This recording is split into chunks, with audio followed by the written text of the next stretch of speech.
नमस्कार मित्रों, स्वागत है आपका। दिस साइड से कृष्णा गुप्ता इज वेलकम। तो आज के सेशन में हम लोग क्या देखने वाले हैं?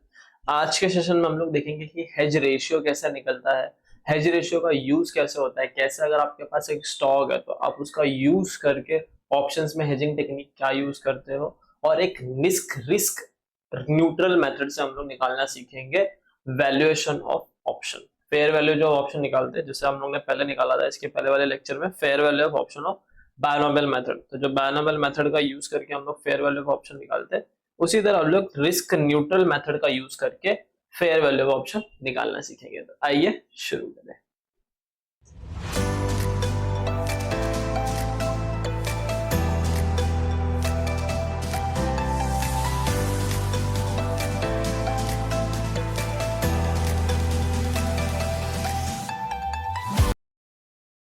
So let's learn and let's start.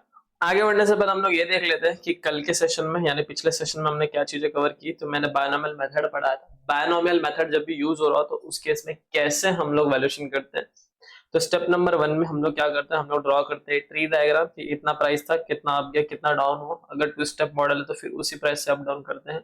फिर स्टेप नंबर 2 आता है, उसके अंदर हम लोग निकालते हैं probability of price increase and decrease. तो जो प्रोबेबिलिटी ऑफ प्राइस इंक्रीज है वो कैसे निकलती है, R minus D upon U minus D. जो आर होता है वो तीनों में से कोई भी फैक्टर हो सकता है, या तो 1 plus R multiply by T होगा अगर आप सिंपल इंटरेस्ट फॉलो कर रहे हो, 1 plus R to the power T होगा अगर आप कंपाउंडिंग इंटरेस्ट फॉलो कर रहे हो, और e to the power R T होगा अगर आप कंटिन्यूस कंपाउंडिंग फॉलो कर रहे हो। यू क्या होता है, यू निकालने के लिए हम लोग करते हैं up price divide by base price, और डी क्या होता है, down price upon the base price.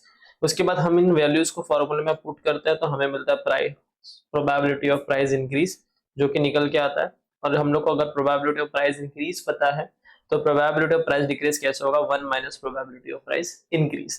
ये करने के बाद हम लोग स्टेप नंबर 3 में आते हैं, जहां पे हम लोग fair value of expected value of option at each node निकालते हैं। हम लोग का फाइनल स्टेज आता है जहां पर हम लोग फेयर वैल्यू निकालते हैं। वो निकालने के लिए अगर टू स्टेप बायनोमियल मॉडल है तो हम लोग ये ट्री डायग्राम बना लेते हैं कि इस ईच केस में कितना पे ऑफ आ रहा है।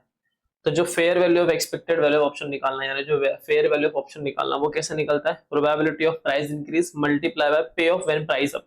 तो प्राइस अप होने पे आपकी पे ऑफ क्या होगी वो हम लेते हैं, और उसको हम लोग प्रोबेबिलिटी ऑफ प्राइस इंक्रीज से मल्टीप्लाई करते हैं, plus probability of price decrease multiply by पे ऑफ व्हेन प्राइस डाउन। इन दोनों का पे ऑफ से उसको प्रोबेबिलिटी से मल्टीप्लाई करेंगे तो वहां पे हम लोग को एक्सपेक्टेड मिलता है, और उसको फेयर वैल्यू पे लाना यानी आज के डेट पे लाना तो हम लोग उसको डिस्काउंटिंग कर देते हैं। तो ये वाली चीजें करते हैं।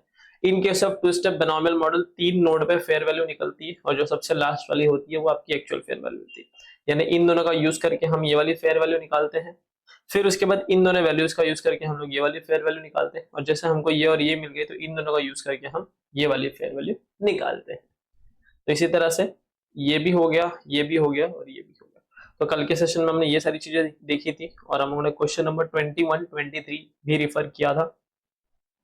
आज हम लोग क्या करने वाले हैं, आज हम लोग देखेंगे how to calculate hedge ratio और डेल्टा। हेज रेशियो क्या होता है, या फिर डेल्टा क्या होता है, या फिर अगर कभी आपको बोला जाए क्वेश्चन में कि give me the composition of the implied riskless hedge portfolio at valuation date is called delta. यानी अगर एग्जाम में बोले कि आप हेज रेशियो निकालो या फिर डेल्टा निकालो, या फिर कुछ ऐसा कंडीशन दे कि वो बोले कि करेंटली आपके पास स्टॉक अवेलेबल, आपको ऑप्शन के अंदर हेजिंग करनी है, तो आपको ये रेशियो निकाल के दो जो हमको पता चले कि कितना शेयर्स हमें खरीदना पड़ेगा फॉर वन ऑप्शन। तो उसके लिए हम लोग निकालते हैं हेज रेशियो। हेज रेशियो का फॉर्मूला क्या है, तो हेज रेशियो और डेल्टा दोनों को बाय इंटरचेंजेबली आप यूज कर सकते हो, या तो आप हेज रेशियो बोलो या तो आप डेल्टा बोलो। उसका फॉर्मूला है C U minus C B upon S U minus S T. क्या होता है हम लोग नीचे देखते हैं। वेयर सी यू का मतलब होता है payoff from call option if price of stock goes up. For example आप लोग कॉल ऑप्शन ले रहे हो, अब ये वाली जो चीजें, ये वाला जो मैंने लिखा है that is the call option के कंटेक्स्ट में लिखा है। तो whatever is written here it is in the context of call option, in the context of call option. तो ये कॉल ऑप्शन के कंटेक्स्ट में दिया हुआ है।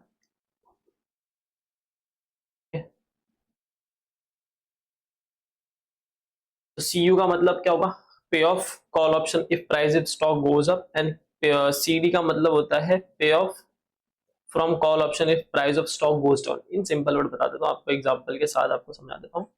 मान लीजिए लाइन है, स्टॉक स्ट्राइक प्राइस है 50 रुपीज, और मार्केट में on the day of expiry दो प्राइस एग्जिस्ट करेंगी, जैसा कि क्वेश्चन इसमें अब तक चलते आता है। तो एक हो गया 60 रुपीज और एक हो गया 40 रुपीज, मान लो ये मार्केट की प्राइस स्टॉक। अब हमें बताओ, आप हमें बताओ कि इसके अंदर किस केस में हम लोग ऑप्शन को एक्सरसाइज करेंगे। तो बट ऑब्वियस है, जब प्राइस 50 रुपीज से ऊपर जाएगी तब हम लोग ऑप्शन को एक्सरसाइज करेंगे, और अगर प्राइस 50 रही या फिर 50 से नीचे आएगी तो उस केस में हम लोग ऑप्शन एक्सरसाइज नहीं करेंगे। तो यहाँ पे क्या होगा, जब प्राइस 50 से 60 गई यानी इस वाले केस में ऑप्शन को एक्सरसाइज करेंगे, और प्राइस 40 है यानी इस वाले केस में हम लोग ऑप्शन एक्सरसाइज नहीं करेंगे। तो जब ऑप्शन एक्सरसाइज करेंगे तो पे ऑफ क्या होगा, इसका डिफरेंस निकालते थे हम लोग 50 और 60 का, तो यहाँ पे पे ऑफ आएगा 10। तो यहाँ पे जो CU है यानी पे of when price go up, तो यहाँ पे हम लोग 10 रुपीज लिखेंगे। और प्राइस जब गो डाउन हुई तो पे ऑफ क्या आएगा, देखोगे अगर प्राइस है 40 रुपीज तो क्या उस टाइम पे कॉल ऑप्शन एक्सरसाइज होगा? द फाइनल आंसर इज नहीं होगा। तो जब एक्सरसाइज ही नहीं होगा तो क्या उसे कुछ पे ऑफ मिलेगा? नहीं मिलेगा। तो जो CD की वैल्यू आ जाती है वो 0 आ जाती है। डोंट वरी अबाउट इट, नीचे एग्जांपल है, एग्जांपल के साथ करेंगे तो और चीज आएगी। और ये SU और S डाउन क्या हो गया, तो S down is nothing but the your SU is upward price of the stock and SD is equal to downward price of the stock. नीचे एग्जांपल है, हम लोग आएंगे एग्जांपल की तरफ, या फिर जब क्वेश्चन सॉल्व करेंगे तो आपको वो चीजें मिल जाएगी। डायरेक्टली क्वेश्चन ही है, will refer to the direct questions. Okay, don't worry. चलो, ये समझ में आ गया हेज रेशियो क्या होता है। Hedge ratio in simple word हम क्यों निकालते हैं हेज रेशियो, इसका सिंपल मतलब है आपके पास आज एक स्टॉक है और आपको ऑप्शंस के अंदर हेजिंग करके रखनी है। तो आप ये देखते हो कि अगर एक ऑप्शन लेना है तो उसके लिए कितना मेरे पास स्टॉक होना चाहिए। इन सिंपल वर्ड मेरे पास कितना स्टॉक होना चाहिए कि मैं एक ऑप्शन खरीदूं, तो उसको हम लोग हेजिंग रेशियो निकालते हैं कि अगर एक ऑप्शन खरीदने जाना है तो मेरे हाथ में आज के डेट में कितना मैं स्टॉक रखूं उसके रिगार्डिंग, वैसा होता है। ये हो गया आपका हेज रेशियो निकालने के लिए। अब हेज रेशियो के आगे एक दो तीन और चीजें आती है जब आप क्वेश्चन एक सॉल्व करोगे। तो value of option today in case of hedge ratio, तो हेज रेशियो हो गया। अब हेज रेशियो करने के बाद ना हम लोग with the help of hedge ratio आज के डेट में ऑप्शन की वैल्यू क्या है वो भी निकाल सकते हैं। एकदम सिंपल, हेज रेशियो के हेल्प से हम लोग आज के डेट में ऑप्शन की वैल्यू क्या है वो भी निकाल सकते हैं। वो कैसे निकालेंगे, ये फॉर्मेट है, ये देखते हैं, फिर क्वेश्चन आएगा तो आपको और क्लैरिटी के साथ समझेगा। मींस आज की प्रीमियम अमाउंट, जब भी मैं बोलूं value of option today, value of option today बोल लो या फिर fair value of option today बोल लो, आपको समझना अगर मैं टुडे बोल रहा हूं ना, if the word is today is written here, it means आज के दिन की वैल्यू निकालनी है। और आज के दिन पे वो अमाउंट क्या होती है, जो प्रीमियम अमाउंट होती है वही तो है ऑप्शन की वैल्यू, वही तो अमाउंट उसको पे करेंगे हम सामने वाले को, वैसा होता। तो value of option today in case of hedge ratio निकालना है, it means nothing but the premium amount. कैसे निकलेगा, सबसे पहले आपको कैलकुलेट करना है with a view to buy shares and sell call option for hedging. तो अगर आपने ये एक्शन लेके रखा है हेजिंग करने के लिए, आपके पास पहले शेयर थे, आपने शेयर खरीद के रखे थे और हेजिंग करने के टाइम ऑप्शन को सेल करेंगे। अभी मार्केट में शेयर बाय करके रखा है तो ऑप्शन सेल होगा, अभी मार्केट में सेल करो तो ऑप्शन बाय करोगे, यानी रिवर्स यहाँ पे ट्रांजिशन करते हैं। यहाँ पे कोई बीटा का सीन आता है कि नहीं आता है, क्योंकि ऐसा माना जाता है कि अगर आपका शेयर का प्राइस बढ़ेगा तो उसके साथ साथ ऑप्शंस का जो वैल्यूएशन है वो भी बढ़ता है, अगर शेयर का प्राइस गिरेगा तो जो ऑप्शन का वैल्यू है वो भी गिरता है। क्यों, क्योंकि ये जो ऑप्शंस है ना ये अपनी वैल्यू शेयर के प्राइस से ही डिराइव कर रहे हैं। तो शेयर की प्राइस बढ़ेगी तो ऑप्शन की प्राइस भी बढ़ेगी, शेयर की प्राइस घटेगी तो ऑप्शन की प्राइस भी घटेगी। तो अगर मैं इसका बीटा निकालूं तो बीटा पॉजिटिव ही आ रहा है, और जब भी बीटा पॉजिटिव होगा तो हम लोग रिवर्स एक्शन करते हैं, वो भी आपको पता है। तो यहाँ पे जो बीटा पॉजिटिव वो प्रिजम्पशन है, बट क्यों ऐसा हो रहा है उसके पीछे का रीजन है कि शेयर की प्राइस बढ़ी तो ऑप्शन बढ़ेगा, शेयर की प्राइस घटी तो ऑप्शन घटेगा। इसलिए अगर आज के डेट में आप शेयर पे बाय करके रखे हो पोजीशन, तो अगर आपको ऑप्शन में हेजिंग करनी है तो आप ऑप्शन सेल करोगे, और अगर आज के डेट में शेयर आपने बेच के रखे, सेल करके रखे, तो ऑप्शन में बाय का ट्रांजेक्शन ये करोगे, एग्जीक्यूट करोगे। ठीक है, अब थोड़ा हम लोग आगे बढ़ते हैं। एग्जाम में तो आपको जस्ट क्वेश्चन आएंगे, वो क्वेश्चन सॉल्व करना है, दैट इज इंपॉर्टेंट। अब देखो स्टेप नंबर 1 में आप क्या करोगे, आप कैलकुलेट करोगे value of purchase share at expiry date.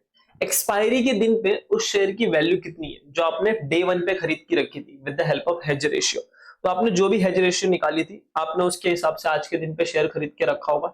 आपने हेज रेशियो का मतलब क्या हो गया कि एक ऑप्शन लेना है तो एक ऑप्शन के बदले में आज के दिन पे मैं शेयर कितना खरीद के रखूं, वो होता है हेज रेशियो। जब आप हेज रेशियो सॉल्व करते हो, मान लो अगर आपका हेज रेशियो का आंसर 0.5 निकल के आया, इट मींस व्हाट, अगर एक ऑप्शन लेना है, एक ऑप्शन के बदले में मैंने 0.5 शेयर खरीद के रखा है आज के दिन में, तो अगर आप आज 0.5 शेयर खरीद रहे हो तो उसके बदले में आपने एक ऑप्शन के लिए ट्रांजेक्शन ट्रेड करके रखा है, ऐसा होता है।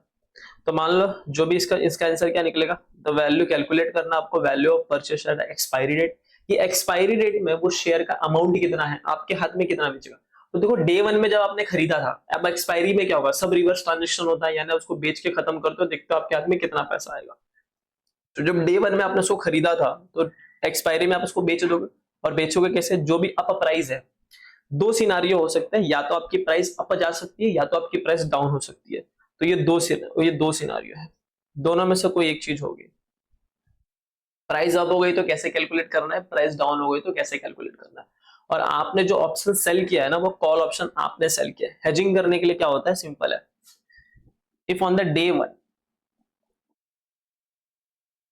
बाय करके रखा है शेयर्स, उसको हेजिंग करना है, उसको क्या करना है, उसको करना है हेजिंग। तो आप ही सामने वाले को सेल करते हो, कॉल ऑप्शन, क्योंकि आपको मालूम है प्राइस, डर वही है ना कि प्राइस गिर ना जाए, तो प्राइस गिरने का डर है तो इसके लिए सेल कॉल कर देते हो, चलो जान दो, गिर भी गया ना तो फिर भी बेनिफिट हो जाएगा, टेंशन नहीं है, क्योंकि प्राइस गिरने का है ना।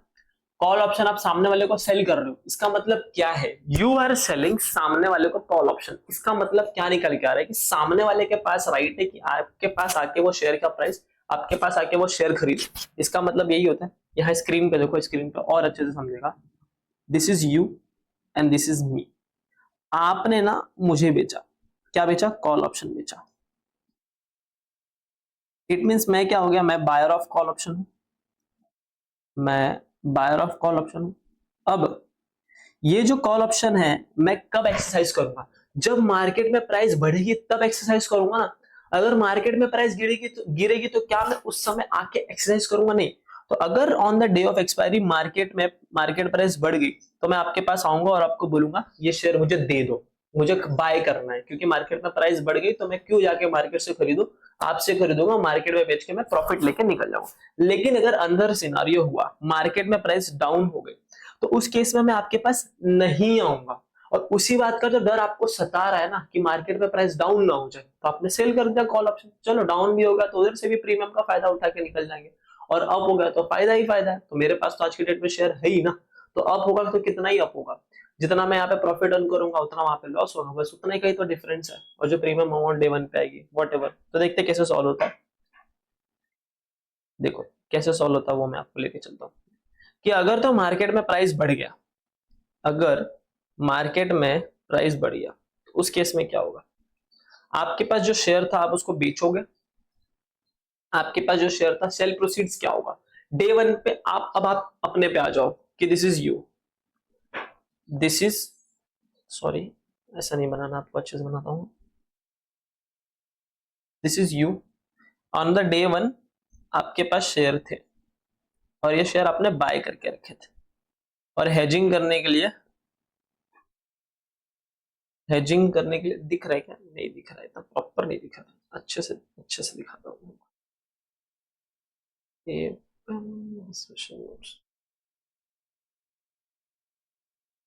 देखो डे 1 था एंड दिस इज यू, और उस दिन पे आपने शेयर को खरीद के रखा था, बाय शेयर्स। अज्यूम करो कि जो हेज रेशियो का आंसर आया ना, जो हेज रेशियो का आंसर आया वो आया 0.5, यानी आपने 0.5 शेयर्स खरीद के रखे। ऐसा अज्यूम करो for one call option, for one call option, okay. अब डे 1 पे आपने 0.5 शेयर्स खरीद के रखे, अब एक्सपायरी आई, एक मिनट, क्या आ गई, एक्सपायरी आई।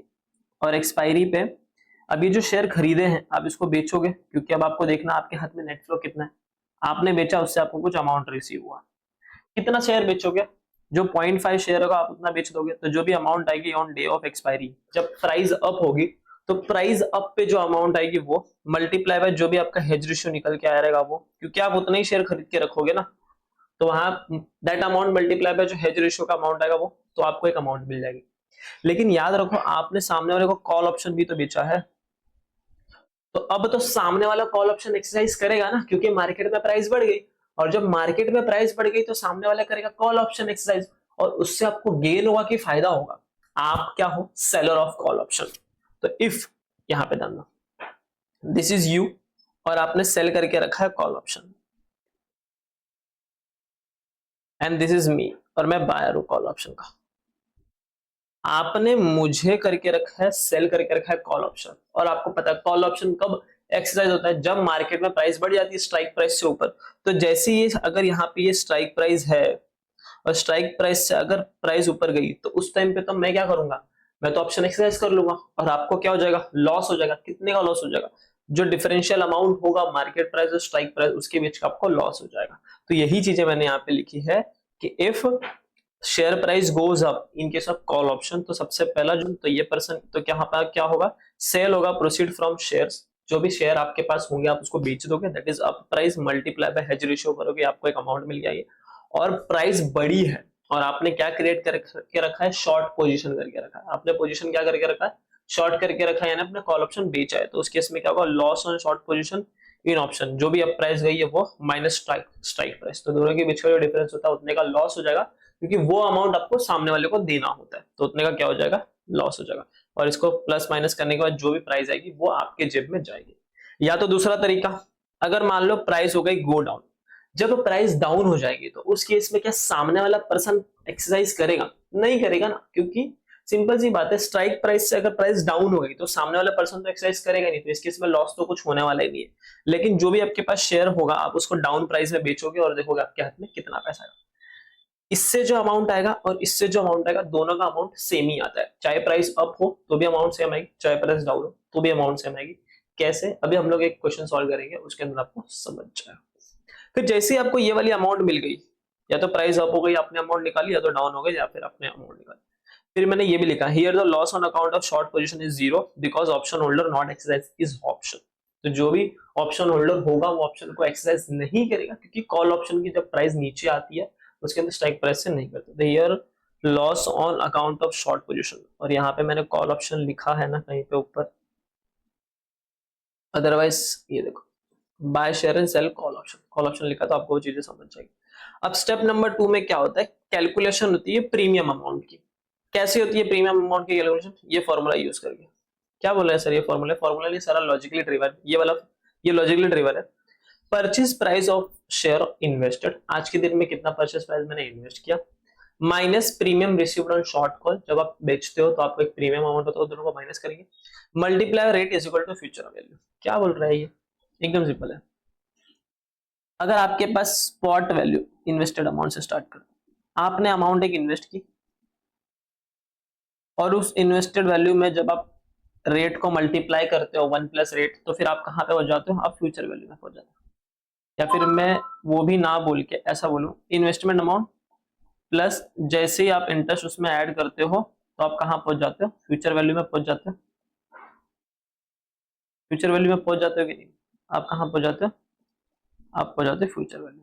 तो बस वही चीज लिखी है मैंने। अगर मैं इसको ऐसे ना लिख के, अगर मैं ऐसे लिखूं कि इन्वेस्टेड वैल्यू है multiply by 1 plus R is equal to future value, हम लोग ये लिखते हैं, तो आप समझ लो ये मल्टीप्लीकेशन में। अब ये इन्वेस्टेड वैल्यू क्या है? आर, तो चलो क्वेश्चन में दी होगी आप आर लिख दोगे, अगर ई रेस टू आर टी की वैल्यू दी आप वो लिख दोगे। कंपाउंडिंग इंटरेस्ट होता है, कंपाउंडिंग इंटरेस्ट लिख दोगे 1 plus R to the power T. Simple है तो सिंपल इंटरेस्ट यूज कर लोगे, तो इसका तो प्रॉब्लम नहीं है। फ्यूचर वैल्यू क्या है? आज के दिन जब एक्सपायरी हुई थी, आज के दिन नहीं, मान लो जब आपने ट्रेड लिया था 3 महीने बाद जब उसकी एक्सपायरी हुई, तो वो एक्सपायरी पे आपने ये सेटलमेंट किया ना, ये देखो ऊपर आपने ये बेचा ना सारी चीजें।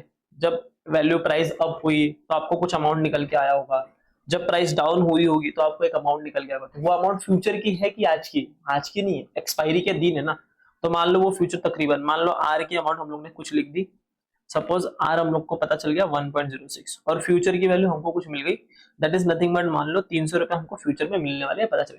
अब मुझे आज देखना है, आज के दिन जो आपने अमाउंट शेयर खरीदा था, शेयर में भी आपने खरीदा था, तो आप मान लो शेयर के लिए आपने 200 दिया था, और जब आज के दिन आपने शेयर खरीदा, इन्वेस्ट किया 200 रुपए, लेकिन आपने शॉर्ट कॉल भी तो किया था। जब आप शॉर्ट कॉल करते हो सामने वाले को, जब कॉल ऑप्शन बेचते हो, तो उसके बदले में जो सेलर होता है वो सेलर प्रीमियम चार्ज करता है। तो प्रीमियम अमाउंट आपके जेब में आया ना, तो वो प्रीमियम को आप क्या कर दोगे, तो माइनस कर दोगे। ठीक है, अब यही प्रीमियम तो निकालना है, ये प्रीमियम माइनस ये प्रीमियम है क्या, तो जस्ट यही फॉर्मूला लिखा और कुछ सारा ड्रिवन है कि आज के दिन मैंने पैसा इन्वेस्ट किया, जो प्रीमियम आया रहेगा उसको माइनस करूंगा, और जो पैसा आएगा वो एक्चुअल में मेरा इन्वेस्टेड होगा चीजों में, और उसको फिर मैं रेट से मल्टीप्लाई करके फ्यूचर में लाता हूँ। और जब इन सबको आप सॉल्व करोगे तो आपको मिल जाएगा प्रीमियम का अमाउंट, और ये हो जाएगी आज के डेट में fair value of option, that is fair value of option जो भी आएगा by with the help of hedging, hedging का यूज करके आप निकाल सकते हो फेयर वैल्यू ऑफ ऑप्शन। ये बायनोमियल मेथड में ये नीचे सब पार्ट आता है, बट ये चीजें भी बताना जरूरी था, एग्जाम में हो सकता है वो बोल दे आपको कि बायनोमियल मेथड से निकाल दो और हेजिंग रेशियो बताओ और उसकी वजह से प्रीमियम कितना आएगा, वो चीजें। ठीक है, तो ये चीजें थी, तो वही यहाँ पे लिखी है बस मैंने, that purchase price of share invested minus premium received on short call, इसमें आप माइनस करोगे। माइनस क्यों करोगे, क्योंकि आपको पैसा मिल रहा है, वो आपका इन्वेस्ट नहीं होगा, तो आप माइनस करोगे, आप निकालोगे एक्चुअल कितना पैसा इन्वेस्टेड है, multiply by rate is equal to future value. ये क्या होता है, that is a market price of one share on day one, एक फर्स्ट डे पे एक शेयर का मार्केट प्राइस कितना, मल्टीप्लाई बाय हेज रेशियो करोगे तो आपको पता चलेगा कितना आपने इन्वेस्ट किया। फिर assume this is as P, आपको पी अज्यूम करना है, and rate is equal to 1 plus R multiply by T और 1 plus R to the power T और E raise to R T, और फ्यूचर वैल्यू जो amount calculated हुआ step 1 में, वो होने के बाद आपका प्रीमियम अमाउंट तो आ जाएगा। अब एक और चीज, ये एक अच्छा कंसेप्ट है, अगर आपको बोला जाए एग्जाम में कि expected rate of return on option निकाल के बताओ, what is the meaning of expected rate of return on option. देखो expected rate of return on option, तो स्टेप 1 में निकालोगे calculate expected value of option, कि एक्सपेक्टेड वैल्यू ऑफ ऑप्शन कितनी है। अब एक्सपेक्टेड वैल्यू ऑफ ऑप्शन निकालते हम लोग कैसे थे, कुछ याद आ रहा है कि नहीं आ रहा है, एक्सपेक्टेड वैल्यू ऑफ ऑप्शन हम लोग कैसे निकाल देते हैं, अरे सिंपल है ना, हम लोग ऐसे निकाल देते हैं, देखो ये रहा एक्सपेक्टेड वैल्यू ऑफ ऑप्शन अगर निकालना है तो ये रहा expected value of option, call option है तो market price minus strike price multiply by probability plus plus करके वो आता था एक अमाउंट, तो उससे पता चलता है कि फ्यूचर में आपको इतना मिलने वाला है और उसकी प्रोबेबिलिटी इतनी इतनी, तो आप निकाल देते कि फ्यूचर में इतना पैसा मिलेगा। तो ये जब आप एक रियल क्वेश्चन में आओगे तो ये आपको चीजें मिलेगी, बस यहाँ के लिए आप समझ लो दिस इज व्हाट, अगर आपको एग्जाम में बोला जाए कि एक्सपेक्टेड रेट ऑफ रिटर्न निकालो, इट मींस जो फ्यूचर में पे ऑफ होने वाला है आप उसको निकालोगे सबसे पहले, फिर उसको उसके प्रोबेबिलिटी से मल्टीप्लाई करोगे, जैसे आप प्रोबेबिलिटी से मल्टीप्लाई करोगे वो एग्जाम में बोलेगा कि इतने होने के चांसेस 40% है, प्राइस अप होने के चांसेस 40% है, डाउन होने के चांसेस 60% है, यानी आपको समझना है जो भी उसका पे ऑफ आएगा। अगर एग्जाम में बोला, क्वेश्चन में बोला है ठीक है कि प्राइस अप होने के चांसेस 40% है, प्राइस डाउन होने के चांसेस 60%, इट मींस व्हाट, पे ऑफ जब प्राइस बढ़ेगी तो 40% जो पे ऑफ आएगा, मान लो प्राइस बढ़ के, अगर आपको एग्जांपल की तरफ बताऊं तो let suppose 50 rupees is the strike price and the 60 rupees is nothing but what, 60 rupees price up and 40 rupees is price down. अब ये जो चीज है ये कॉल ऑप्शन है, यहाँ पे क्या बताना, मैं यहीं पे एग्जांपल के थ्रू एक बता देता हूँ आपको। देखो कॉल ऑप्शन है, स्ट्राइक प्राइस जो है दैट स्ट्राइक प्राइस इज ₹50, ये 50 से 60 भी जा सकता है और 60 से 40 भी आ सकता है, इसके चांसेस 60% है और इसके चांसेस 40%, चलो 60-60 नहीं होता, 50-50% चांस लेते हैं, कंफ्यूजन ना हो। ओके, एंड डे 1 पे प्रीमियम पे कर दिया है, वो प्रीमियम पे किया 10 रुपीज नहीं, suppose that premium is 30 rupees, 30 rupees में नहीं करेंगे ज्यादा हो जाएगा, 5 रुपीज पे किया प्रीमियम। यहां तक आपको समझा। अब ये बोल रहा है निकाल के बताओ, क्या आप निकाल के बताओ expected rate of return, expected rate of return on options. तो मैंने स्टेप नंबर 1 में क्या बोला, स्टेप नंबर 1 में निकालना है calculate expected value of option. तो वैल्यू ऑफ ऑप्शन कैसे निकलेगी, सीधी सी बात था, हम लोग देखेंगे पे ऑफ कितना हो रहा है, तो सबसे पहले तो 50% लिखेंगे क्योंकि 50% प्रोबेबिलिटी है। अब यहाँ पे बनाते हैं लाइनिंग, लाइन बनाया, स्ट्राइक प्राइस 50, मार्केट प्राइस 60 भी जा सकता है और मार्केट प्राइस 40 भी आ सकता है। अब बताओ कहां पे ऑप्शन एक्सरसाइज होगा, 50 और 50 से ऊपर जाएगा ऑप्शन एक्सरसाइज होगा, और अगर 50 और 50 से नीचे रहेगा तो ऑप्शन एक्सरसाइज नहीं होगा, यानी यहाँ पे ऑप्शन एक्सरसाइज होगा। तो 60 यहाँ पे अगर ऑप्शन एक्सरसाइज होगा तो मैं लिखूंगा 60 माइनस 50 यानी 10 रुपीज का बफर, तो 10 रुपीज पे ऑफ होगा। तो फर्स्ट वाले केस में 10 आया। सेकेंड 40% मल्टीप्लाई बाय 40%, यहाँ पे ना प्रीमियम अमाउंट आप 5 मत कर दो, प्रीमियम अमाउंट 4 कर दो। 40%, अब देखो कि ये वाले केस में पे ऑफ आएगा जब प्राइस नीचे जाएगी, सिंपल सी बात है, यहाँ पे ऑप्शन ही एक्सरसाइज नहीं होगा क्योंकि मार्केट स्ट्राइक प्राइस से प्राइस नीचे है, तो यहाँ का पे ऑफ 0 होगा, तो यहाँ पे मल्टीप्लाई में 0 करूंगा और नीचे को डिवाइड करूंगा क्या, क्योंकि अगर इसमें फेयर वैल्यू बोला होता तब आप करते हैं, तो यहाँ पे कुछ करने की जरूरत नहीं है। कहाँ गया,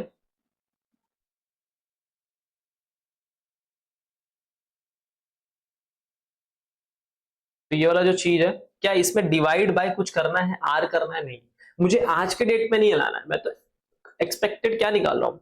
आप क्वेश्चन में देखोगे तो आपको समझ में आएगा, तो question is telling the expected rate of return of an option. तो वहां पे स्टेप 1 में क्या लिखा था, स्टेप 1 में आपको क्या करना है, स्टेप 1 में you need to do what, expected value of option. और जब भी बोला जाए एक्सपेक्टेड वैल्यू ऑफ ऑप्शन, इसका मतलब उसको, तो यहाँ पे मैं आपकी ये वाली कंफ्यूजन डाउन कर रहा था तो क्लियर कर रहा था कि यहाँ पे अगर लिखा है calculate expected value of option, यानी आपको पे ऑफ निकालना, उसको प्रोबेबिलिटी से मल्टीप्लाई करना और दोनों को ऐड कर देना, जितने भी पे ऑफ्स होंगे उसके डिपेंड अपन। क्या यहाँ पे आपको डिवाइड बाय आर करना है जैसे आप लोग ये वाले मेथड में कर रहे थे, डिवाइड बाय आर, नहीं। जब बोला जाए फेयर वैल्यू ऑफ ऑप्शन निकालना, उस केस में आपको डिवाइड बाय आर करना, अदरवाइज आपको डिवाइड बाय आर नहीं करना है। तो आपने स्टेप 1 में निकाल दिया, स्टेप 1 में क्या निकाल दिया, वैल्यू ऑफ ऑप्शन।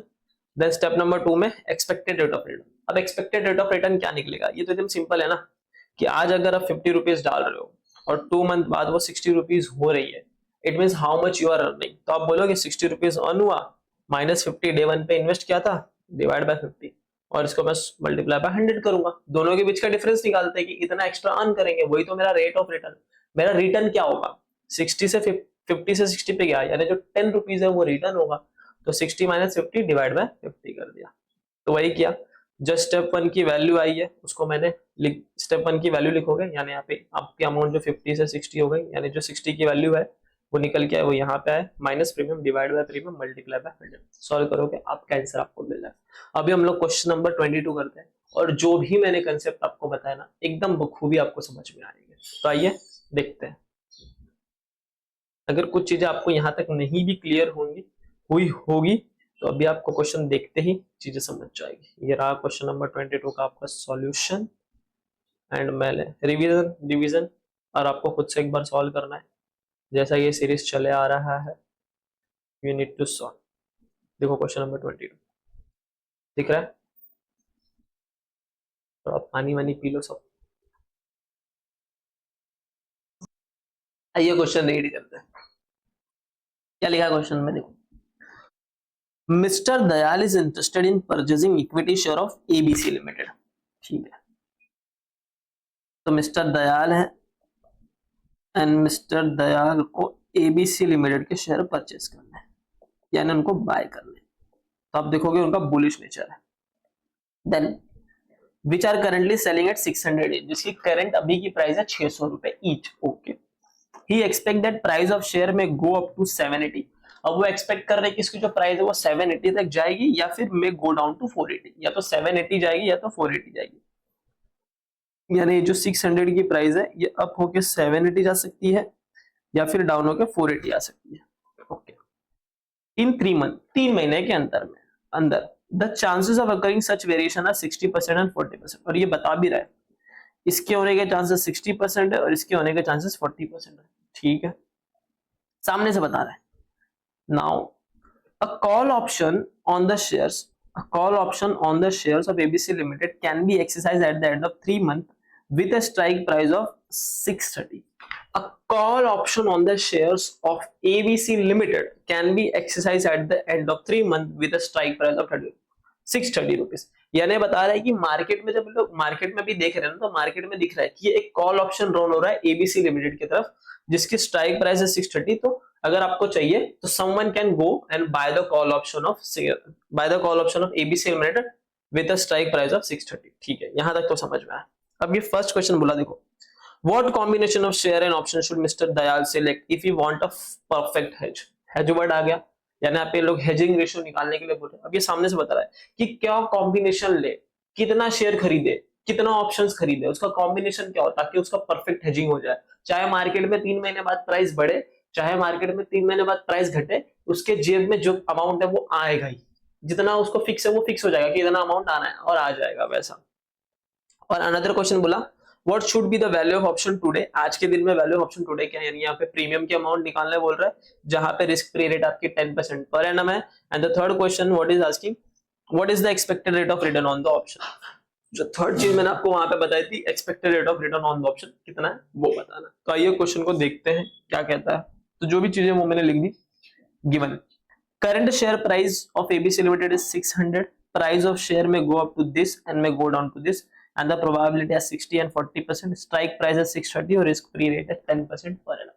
यानी कि वो आज के डेट में शेयर खरीद भी सकता है एंड एक मार्केट में कॉल ऑप्शन भी सेम कंपनी का ट्रेड हो रहा है। तो हेजिंग करने के लिए पता है वो वहां पे क्या, अभी इसमें हेजिंग क्या होगा, डे 1 पे वो शेयर खरीद लेगा और हेजिंग करने के लिए कॉल ऑप्शन को सेल कर देगा, सिंपल है।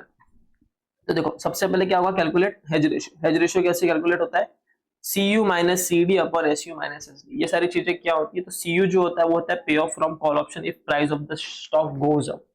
अब देखोगे यहाँ पे जो कॉल ऑप्शन होल्डर होगा वो क्या करेगा, स्ट्राइक प्राइस, स्ट्राइक प्राइस है 630 एंड ये मार्केट प्राइस 780 भी हो सकता है या फिर मार्केट प्राइस 480 भी हो सकता है। ओके अब ये क्या होगा, 630 से ऊपर गया तो हम लोग शेयर एक्सरसाइज करेंगे, यानी जो भी ऑप्शन है वो एक्सरसाइज हो जाएगी, जो भी कॉल ऑप्शन होल्डर होगा, और नीचे आया तो एक्सरसाइज नहीं होगी।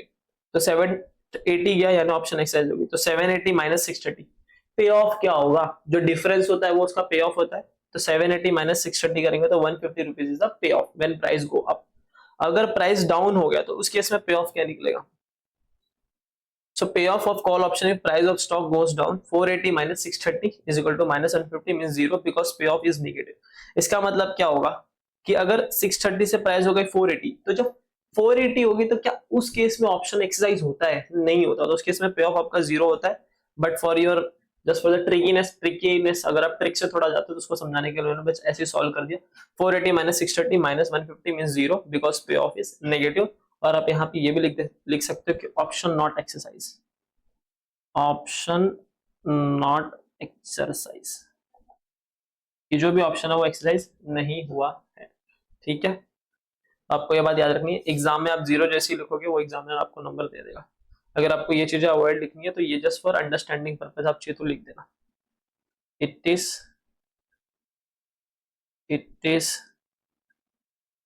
Just for understanding purpose.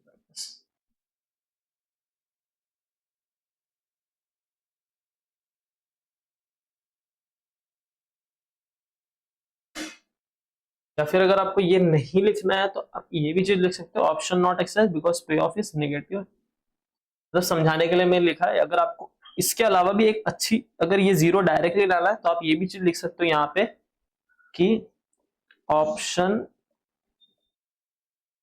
Not exercise. या फिर सिंपल मैं आपको इसका करके देता हूँ। इतनी सारी चीजें लिखने से अच्छा ना एकदम सिंपल आंसर 0 क्यों आ रहा है, सीधा आंसर लिख देना। Here option is not exercise hence payoff is 0। इसको करके 0 कर देना, एकदम सिंपल खत्म, टेंशन नहीं खलास। चलो अब एसयू क्या होता है, एसयू आपका होता है upward price of the stock. तो अपवर्ड प्राइस कितना गया था, 630 से 780 गया था, तो यहाँ पे आ जाएगा 780। और downward price of the stock मतलब क्या हो गया, 630 से 480 हो गया, तो 480 आया। तो कुछ नहीं, ये सारे वैल्यूज को अब हेज रेशियो में डाल दिया गया। 150 व्हेन पे ऑफ प्राइस ऑफ, जब प्राइस ऑफ होगी तो पे ऑफ 150 आया माइनस 0, जब प्राइस डाउन हुई तो पे ऑफ 0 हो गया। और 780 माइनस 480, 780 क्या था प्राइस अप और 480 क्या था प्राइस। इसको सॉल्व करोगे तो 150 आएगा, इन दोनों को सॉल्व करोगे तो आपका आंसर आएगा 300। और इस दिस डिवाइड बाय दिस करोगे तो आपका जो आंसर आएगा वो आएगा 0.50। इट मींस व्हाट, एक ऑप्शन लिया तो उसके लिए अगर आपके पास हाफ, एक ऑप्शन के लिए आपको हाफ शेयर अपने पास रखने। इन सिंपल वर्ड्स, अगर आपके पास हाफ शेयर है तो आपको एक ऑप्शन के अंदर ट्रेड करना है, यानी हेजिंग करने के लिए ट्रेड करना है। तो mister Dayal should purchase 0.5 share for every one call option. तो एकदम सिंपल बात है, क्या है कि अगर एक कॉल ऑप्शन लेना है तो उसके लिए क्या करेंगे, 0.5 पर शेयर खरीदेंगे, 0.5 शेयर को परचेस करेंगे। ये तो आज उसको बाय कर रहा है तो उसका डिसीजन है। तो यहाँ पे जो मिस्टर दयाल है वो क्या करेंगे, 0.5 शेयर आज के दिन खरीदेंगे और एक कॉल ऑप्शन सेल करेंगे, क्योंकि वो लोग हेजिंग कर रहे हैं ना, और हेजिंग में रिवर्स करेंगे ट्रांजेक्शन। तो ये वाली चीजें ये करेंगे। और ये बात याद रखना, ये जो चीजें आती है, इसका मतलब क्या होता है कि आज के दिन में वो उतना शेयर खरीदेंगे। दैट टाइम्स अगर ये 1.5 होता तो 1.5 शेयर खरीदेंगे फॉर वन कॉल ऑप्शन। अगर ये 2 आता इट मींस 2 शेयर खरीदेंगे फॉर वन कॉल ऑप्शन। ऐसा समझना आपको। तो जो हेजिंग करेंगे उसके रेशियो निकलते हैं। अब वैल्यू ऑप्शन टुडे कैसे निकलेगा, मतलब प्रीमियम अमाउंट। अब देखते हैं ये कैसे निकलता है। तो सबसे पहले आपको फ्यूचर में क्या एक्सपायरी पे क्या अमाउंट मिलेगा जेब में, वो निकालना पड़ेगा। तो वो निकालने के लिए देखो क्या किया गया, if price of share comes down, अगर price of the shares comes out okay, if price of share comes out to be 780, अगर उसकी प्राइस 780 होती है, देन क्या करना है, then value of purchase share will be, तो वो कितना हो जाएगा, सेल प्रोसीड मिलेगा 7, मतलब मान लो डे 1 पे खरीदा था, अब उसको पूरा जेब में देखना है, जेब में पैसा कितना आ रहा है, तो वो अपना इनफ्लो निकाल रहा है। डे 1 पे जो आउटफ्लो हुआ था शेयर खरीद के, अब देख रहा है कि 3 महीने बाद इनफ्लो जेब में कितना आने वाला है। तो शेयर जब स्टार्टिंग में शेयर को खरीदा था, तो अभी अगर देगा बेच देगा, बेचेगा किससे, 780 रुपीज उसकी प्राइस थी। कभी थी प्राइस, जब एक्सपायरी थी उस दिन, और 0.5 शेयर उसने खरीदे थे डे 1 पे, पता ना शेयर कितने खरीदने, 0.5 शेयर खरीदे, यानी आधा शेयर खरीदना। उसको बेचेगा तो दिस मल्टीप्लाई बाय दिस करेगा तो आपका 390 इज योर आंसर आ जाएगा। Then minus loss on account of short position, short position की वजह से उसको लॉस हो गया। क्यों लॉस हुआ, ये 150 कैसे आया, कैसे आया वो देखो। स्ट्राइक प्राइस कितना था 630, मार्केट में प्राइस कितना हो गया 780। अब मुझे बताओ ये कॉल ऑप्शन जो मिस्टर दयाल था उन्होंने हेजिंग करने के लिए क्या करके रखा था, सेल करके रखा था।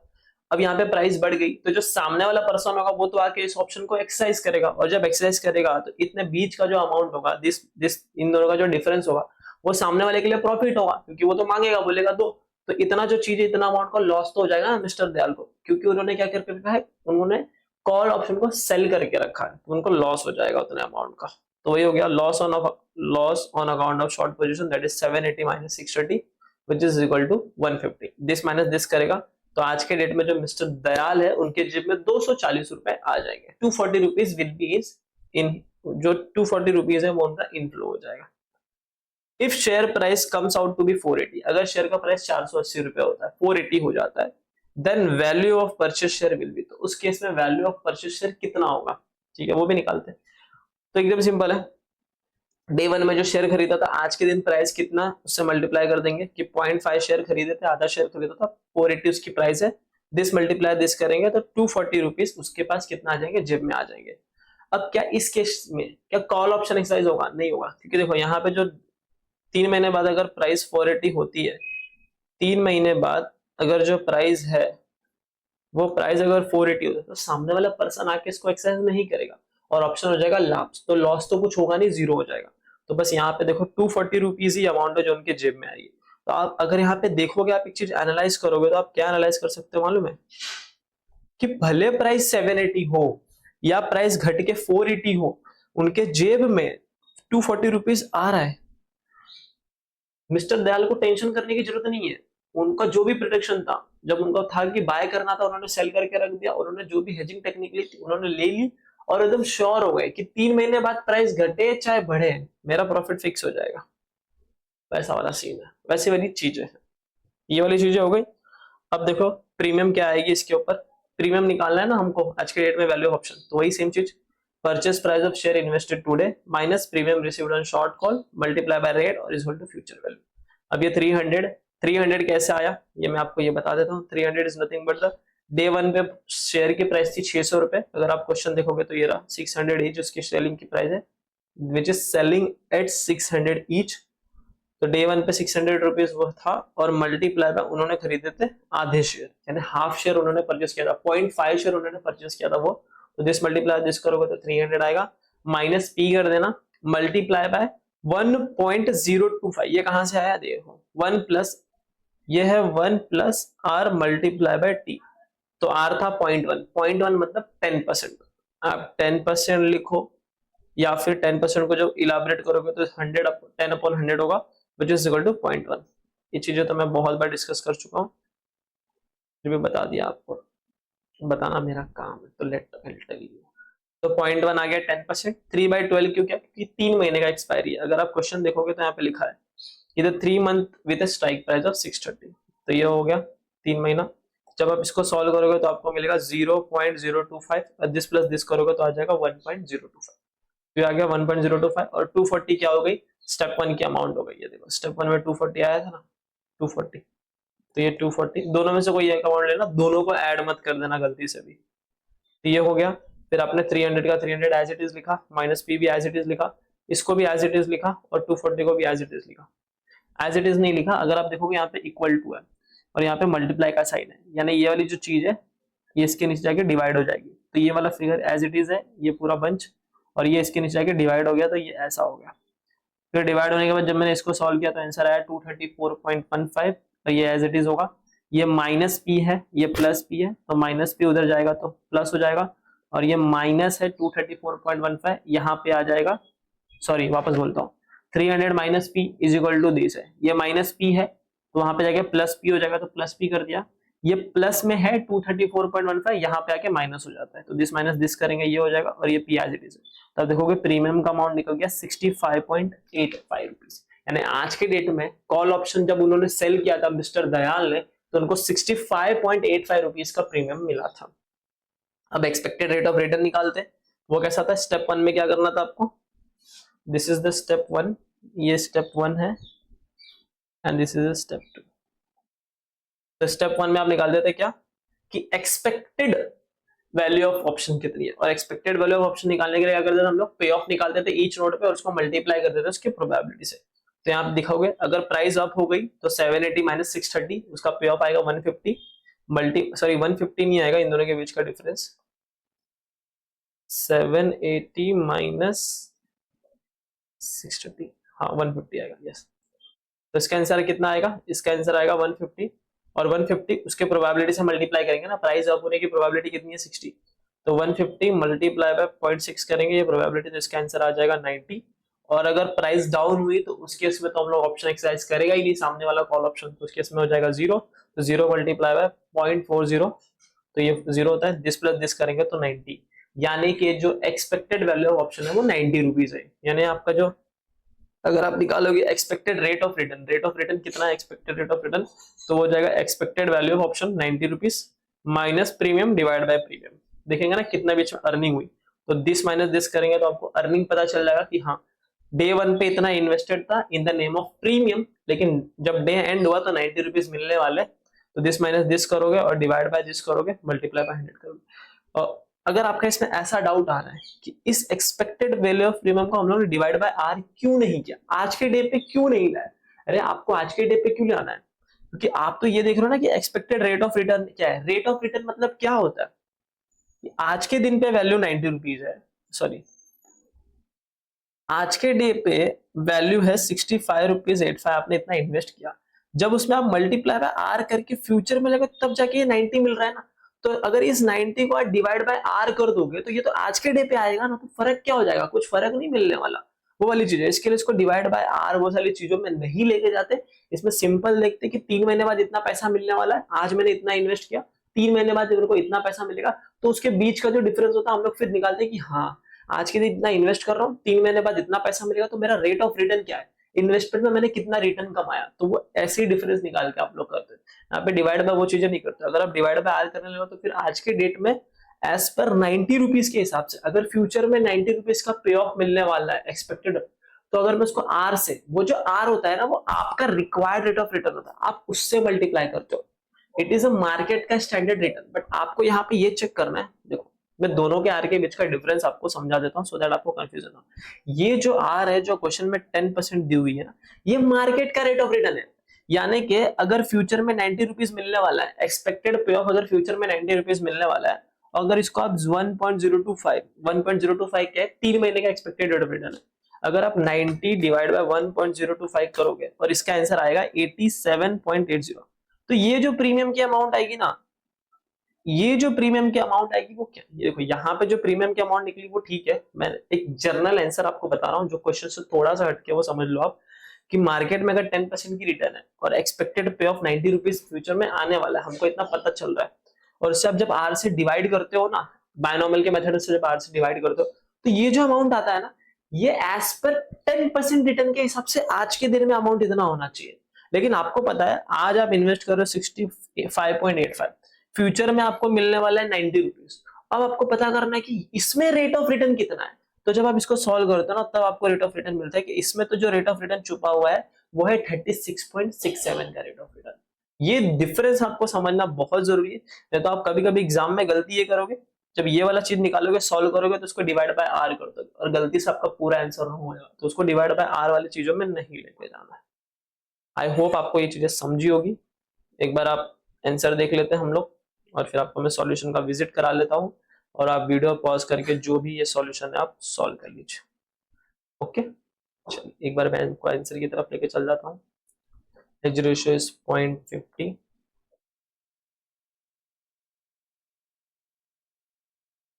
क्वेश्चन नंबर 22 था ना, 22 था ये देखो, hedge ratio is 0.50, hedge ratio is 0.50, फिर उसके बाद 240, तो अगर देखोगे आप 240 आ गया, देन ये आपका अमाउंट ऑफ प्रीमियम है 65.85, ये अमाउंट ऑफ प्रीमियम है 65.85, और ये एक्सपेक्टेड रेट ऑफ रिटर्न है 36.67, and when you solve it 36.67। ठीक है, तो क्वेश्चन नंबर 22 जो था वो हो गया सॉल्व। ये क्वेश्चन भी एग्जाम में आ सकता है, अब तक तो मैंने नहीं देखा शायद, तो have a look on it करके चलो आंसर देख लो।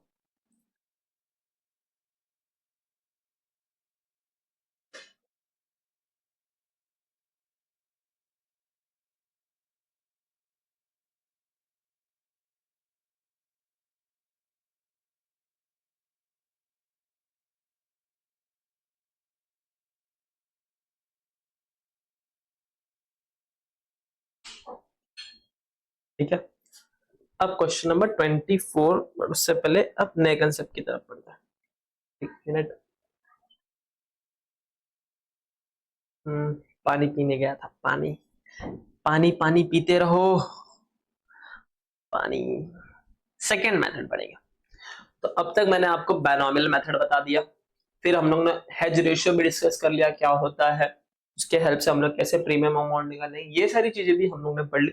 अब हम लोग सेकंड मेथड की तरफ पढ़ेंगे, रिस्क न्यूट्रल मेथड का यूज करके कैसे वैल्यू ऑप्शन निकाले, कैसे प्रीमियम अमाउंट निकाले। तो रिस्क न्यूट्रल मेथड क्या बोलता है पता है, वो बोलता है देखो प्राइस दे दिया, बोलेगा 200 रुपए की प्राइस दे दी, आज से 3 महीने बाद 200 का 300 भी हो सकता है और 200 का 100 रुपया भी हो सकता है। अब बताओ, और आपको एक रिस्क फ्री न्यूट्रल दे देगा, रिस्क न्यूट्रल मतलब बोलेगा कि रिस्क फ्री रेट इतना है 10%, आपको सिर्फ इतने ही इंफॉर्मेशन देगा, और बताएगा आज की प्राइस भी बताएगा कि आज की प्राइस कितनी है, वो सारी चीजें देगा, और बोलेगा चलो देखो ये क्या देगा, ये 3 चीजें आपको देगा। What risk neutral method gives to you, ये देगा करंट प्राइस, फिर अप और डाउन की प्राइस, और रेट ऑफ इंटरेस्ट, बस जो भी रेट ऑफ इंटरेस्ट है, और ड्यूरेशन, इतना चीज देगा, और बोलेगा निकालो वैल्यू ऑप्शन। बोलेगा अच्छा सर एग्जाम में कैसे पता चलेगा कि रिस्क न्यूट्रल मेथड यूज करना है या फिर बिनोमियल। एग्जामिनर में बोलेगा कि आप रिस्क न्यूट्रल मेथड सॉल्व करो, रिस्क न्यूट्रल मेथड फॉलो करो, या फिर आप बिनोमियल मेथड फॉलो करो। अगर कुछ नहीं बोला तो दोनों से सॉल्व करके आना, बस बिंदास बोला लो एग्जामिनर जो चाहिए हम आपको वो देंगे, टेंशन नहीं लेंगे। वाह ये तो डायलॉग बन गया, जो चाहिए एग्जामिनर हम आपको आंसर में देंगे, लेकिन टेंशन किसी बात का नहीं लेंगे। वाह नाइस, देखो क्या बोलता है, risk neutral method value option step 1 में कैलकुलेट करना है probability of attaining maximum price and minimum price. तो स्टेप नंबर 1 में आपको ये प्रोबेबिलिटी निकालनी है कि ये अगर प्राइस 200 से 300 जा रहा है तो इसकी प्रोबेबिलिटी क्या है, और अगर प्राइस 200 से 100 हो रही है इसकी प्रोबेबिलिटी क्या है, कैसे निकालेंगे, डोंट वरी। दिया है नीचे फॉर्मूला। वो कैसे होगा, अज्यूम करना है कि probability of price increase P है और probability of price decrease 1 minus P. आपको ये अज्यूम करना है कि प्रोबेबिलिटी ऑफ जो प्राइस इंक्रीज आ रही है वो पी है और probability of price decrease 1 minus P है। 1 माइनस पी क्यों लिखा, अरे अगर मुझे पता है कि probability of price increase P है तो दोनों का टोटल तो 1 ही होता है, तो 1 में से पी निकाल दूंगा तो डिक्रीज की मिलेगी। फिर स्पॉट, फिर ये आप ये वाला फॉर्मूला लगाओगे। दिस नॉट, ये फॉर्मूला नहीं है, जस्ट डेरिवेशन है। क्या डेरिवेशन है वो समझो। देखो ये जो मैंने ऊपर किया ना, up price multiply by P P O P I plus down price multiply by P O P D, यार ये बता रहे हैं कि प्राइस अप होगा उसकी प्रोबेबिलिटी इतनी है तो चलो मल्टीप्लाई कर दो, प्लस प्राइस डाउन होगा उसकी प्रोबेबिलिटी इतनी है, दोनों को मल्टीप्लाई करो और फिर दोनों को प्लस कर देना कि एट द एंड प्राइस इतनी जा सकती है, दोनों को मिला के इतना तो हो सकता है। डिवाइड कर देगा उसको मैं प्रेजेंट वैल्यू में लेके आऊंगा, तो जब प्रेजेंट वैल्यू में लेके आऊंगा तो हो सकता है प्रेजेंट वैल्यू स्पॉट प्राइस की इतनी तो आनी चाहिए, बस इसी एक अजम्पशन लगाया गया।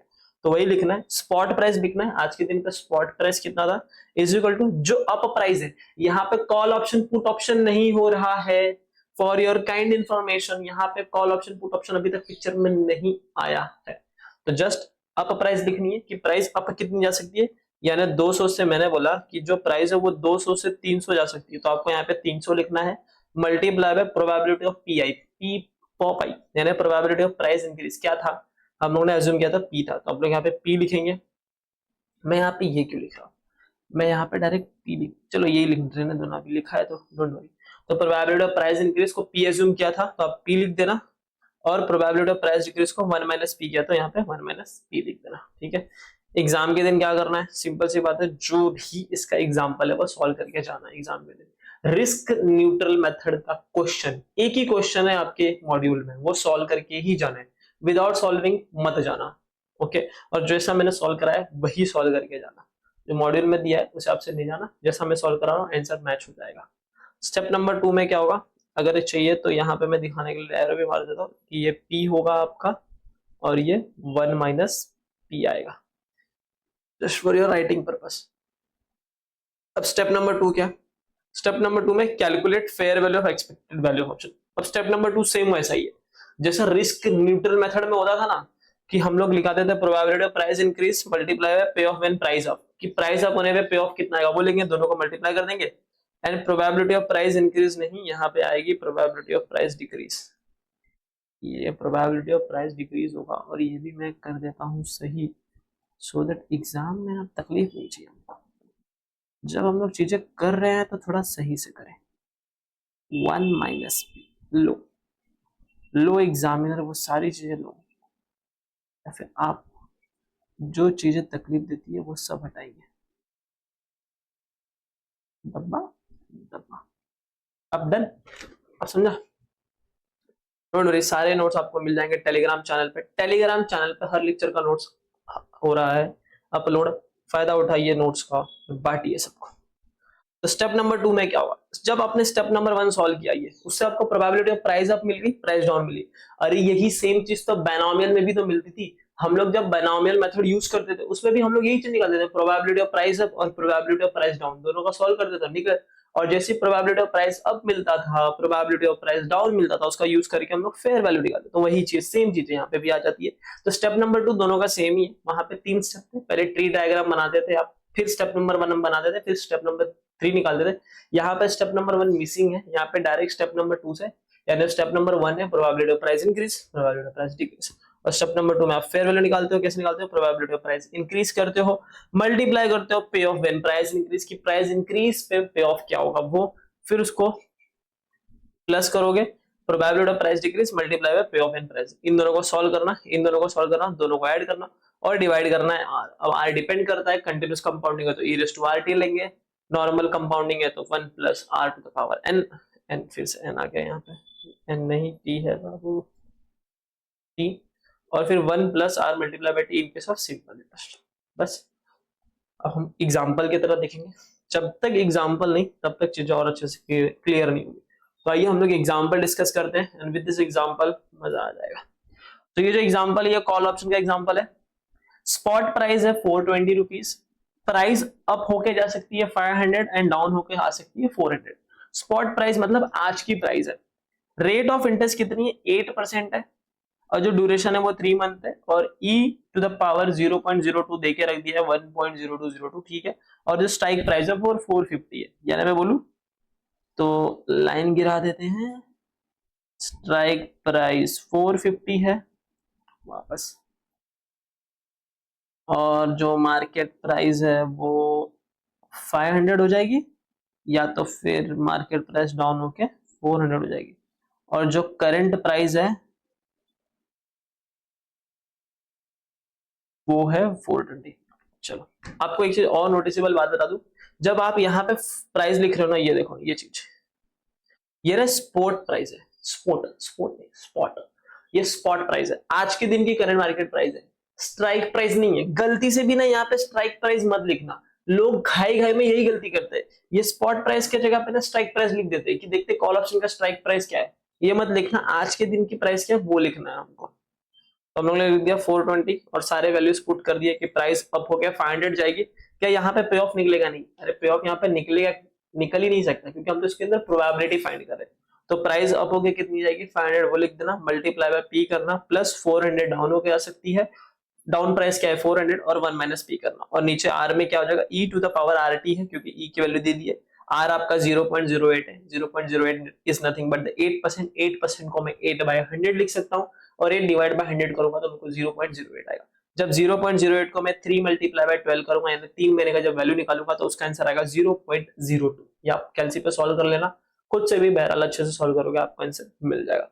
तो 500 मल्टीप्लाई बाय पी किया, जब ये किया तो 500 पी हो जाएगा, इसको इससे मल्टीप्लाई करेंगे, प्लस भी एज इट इज होगा। अब ये जो 400 ये दोनों का पास जाएगा और उनको मल्टीप्लाई होगा, तो 400 मल्टीप्लाई बाय 1 किया तो 400, और माइनस 400 मल्टीप्लाई बाय पी करेंगे तो माइनस 400 पी हो जाएगा, और इसकी जो वैल्यू हो जाएगी वो हो जाएगी e⁻0.02। अब सब एज इट इज अच्छे से चल रहा है। अब देखो ये e⁻0.02 ये यहाँ डिवाइड में है, तो यहाँ पे जाके क्या हो सकता है मल्टीप्लाई, तो 420 मल्टीप्लाई e⁻0.02 मैंने मल्टीप्लाई कर दिया, और इज इक्वल टू ये वाले वैल्यूज में से 500 पी है, और यहाँ पे आप देखोगे तो माइनस 400 पी है, तो 500 पी में से अगर माइनस 400 पी होगा तो 100 पी बचेगा, तो 100 पी प्लस 400 हो गया, ठीक है। फिर इसका वैल्यू मैंने लिख दिया e⁻0.02 का वो है 1.0202, ये देखो ये रहा 1.0202 आ गया, तो दिस मल्टीप्लाई बाय दिस, और ये 100 P plus 400 as it is रखा, यहाँ पे भी एज इट इज रखा। फिर मैंने जब इन दोनों को मल्टीप्लाई किया तो आंसर आया 428.484, 428.484 इज इक्वल टू 100 पी भी एज इट इज है, 400 भी एज इट इज। अब आप देखोगे ये जो 100 पी है यहीं पे होगा, लेकिन ये जो प्लस 400 है वहां पे जाके माइनस बन जाएगा, तो यहाँ पे आके माइनस हो जाएगा, तो ये 428.484 minus 400 is equal to 100 P. जब दिस माइनस दिस होगा तो आंसर आएगा 28.484, और ये 100 पी एज इट इज होगी। अब ये पी 100 पी यानी 100 मल्टीप्लाई बाय पी है, 100 इससे यहाँ पे मल्टीप्लाई है, वहां पे जाके डिवाइड होता है, तो मैंने पी एज इट इज रख दिया, एंड 28.484 डिवाइड बाय 100 हो गया। फिर पी का वैल्यू आ गया 0.28484, या फिर अगर मैं इसको 4 डेसिमल में लेके जाऊं तो 0.2848, तो जो 0.2848 है वो प्रोबेबिलिटी ऑफ प्राइस इंक्रीज है, और डिक्रीज निकालनी हो तो हम क्या कर देंगे 1 माइनस पी करेंगे, दैट इज 1 माइनस 0.2848, और आपका आंसर आ जाएगा डिक्रीज की 0.715। यहां तक आपको समझ में आया कि प्रोबेबिलिटी ऑफ प्राइस इंक्रीज और डिक्रीज कैसे निकली? Hope I understand, hope I तो understand, hope you understand also. एक बार चाहिए तो देख लो धीरे धीरे, देखो देखो।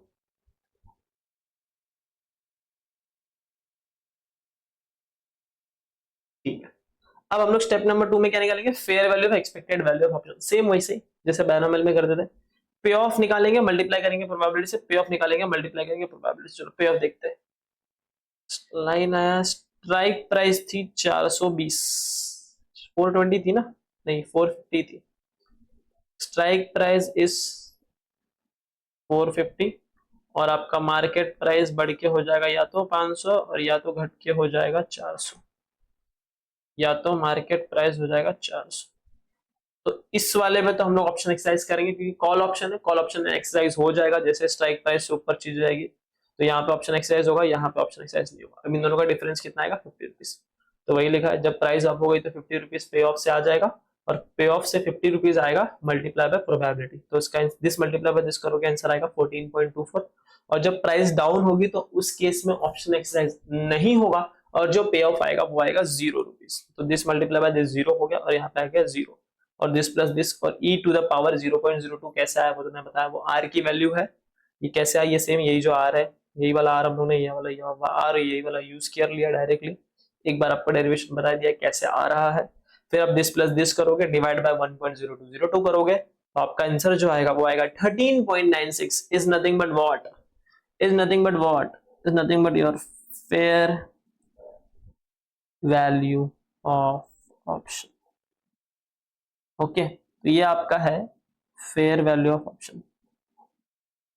कलर ग्रीन चाहिए सर, कलर सब ना ग्रीन हो जाए, यही ग्रीन हुआ ठीक है। तो फेयर वैल्यू ऑफ ऑप्शन निकल के क्या आ गया 13.96। Got it. चलो इसका आंसर देखते हैं, आंसर क्या है तो एग्जांपल है। अब हम लोग देखते हैं refer question number 24। Refer question number 24। ये एक्सप्लेनेशन की जरूरत है क्या, एक्सप्लेनेशन की रख देता हूँ, शायद एक्सप्लेनेशन की जरूरत होगी तो रहती है कभी कभी लोगों को, इससे क्या थोड़ा ज्यादा चीजें और आसानी से अच्छे से समझ में आ जाता है। पर इन दोनों का जो डिफरेंस आ जाएगा वो आ जाएगा 50 रुपीज, इसको लेंगे नहीं तो यहाँ पे जाएगा 0, ये नहीं करेंगे कट। ठीक है चलो, प्रीफर क्वेश्चन नंबर 24 24 24 24 24 24 है क्या, हाँ है। चलो देखते हैं क्वेश्चन नंबर 24 24 पढ़ते हैं। क्वेश्चन नंबर 24 आपका रिस्क न्यूट्रल मेथड का यही एक क्वेश्चन है, क्वेश्चन नंबर 24। एक मिनट रुकना जरा, question number 24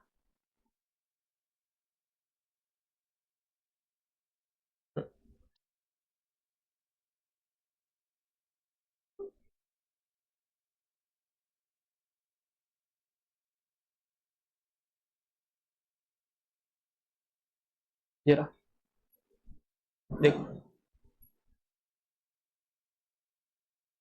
the current market price of equity share of pension the limited is 420। ठीक है, तो जो करंट मार्केट प्राइस है यानी स्पॉट प्राइस जो है वो है 420 within a period of 3 month, maximum and the minimum price of expected to 500 and 400 respectively. तो एक महीने के अंदर 500 या 400 रिस्पेक्टिवली हो जाएगी।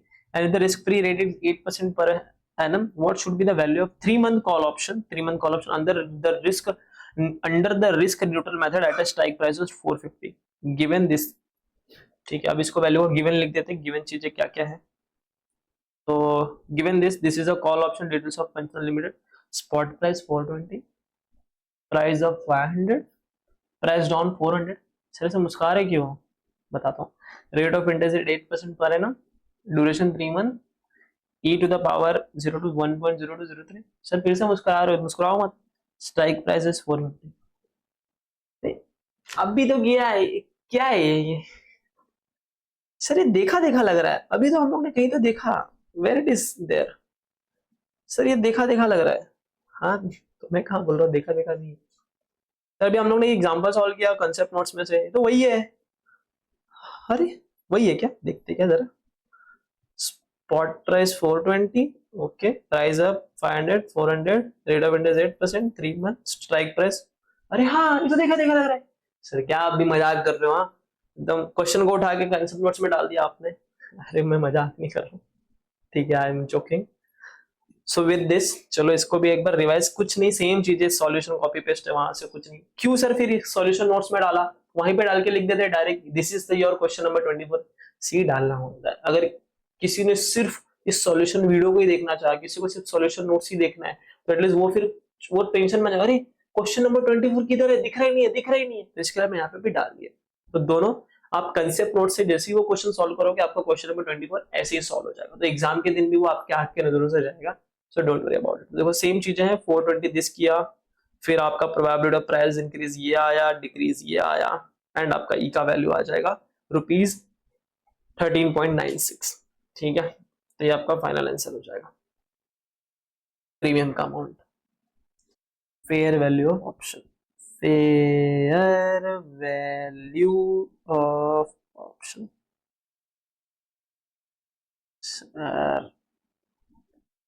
तो मैंने आपको रिस्क न्यूट्रल मेथड क्या होता है वो भी बता दिया, एंड इसका सॉल्यूशन दिखा देता हूँ क्योंकि उसका मैंने सॉल्यूशन स्क्रीन नहीं करा था।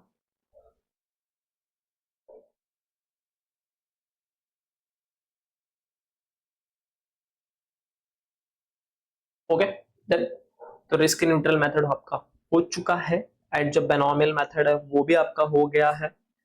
यहाँ पे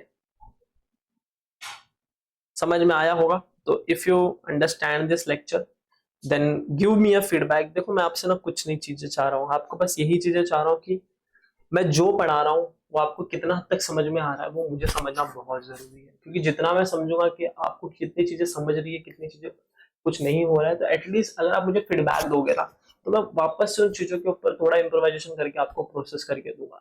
क्योंकि फीडबैक ही वो एक ऐसी चीज है ना जो आप मुझे दोगे ना तो मेरे लिए वो बेनिफिट वाली काम करेगी। एंड ऑफकोर्स जब वो चीज आप मुझे फीडबैक करोगे तो मैं उसके ऊपर रिस्पॉन्ड करके आपको और अच्छे कंटेंट देने की कोशिश करूंगा। तो बस मेरी यही आपसे एक विनती है कि you are watching this lecture and if you are getting understand ना, आप लाइक बटन प्लीज हिट करो so that I come to no.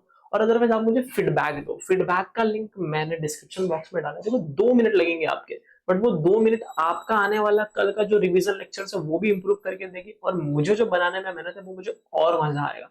तो बस यही इतनी सी रिक्वायरमेंट है आपसे। जो भी कंसेप्ट है, जो भी चीजें हैं, ये आपको टेलीग्राम चैनल में मिल जाएगा। Till then see Krishna Gupta is signing off, और मिलते हैं अपने अगले सेशन में। तब तक के लिए सी यू सून। पिक्चर अभी बाकी है।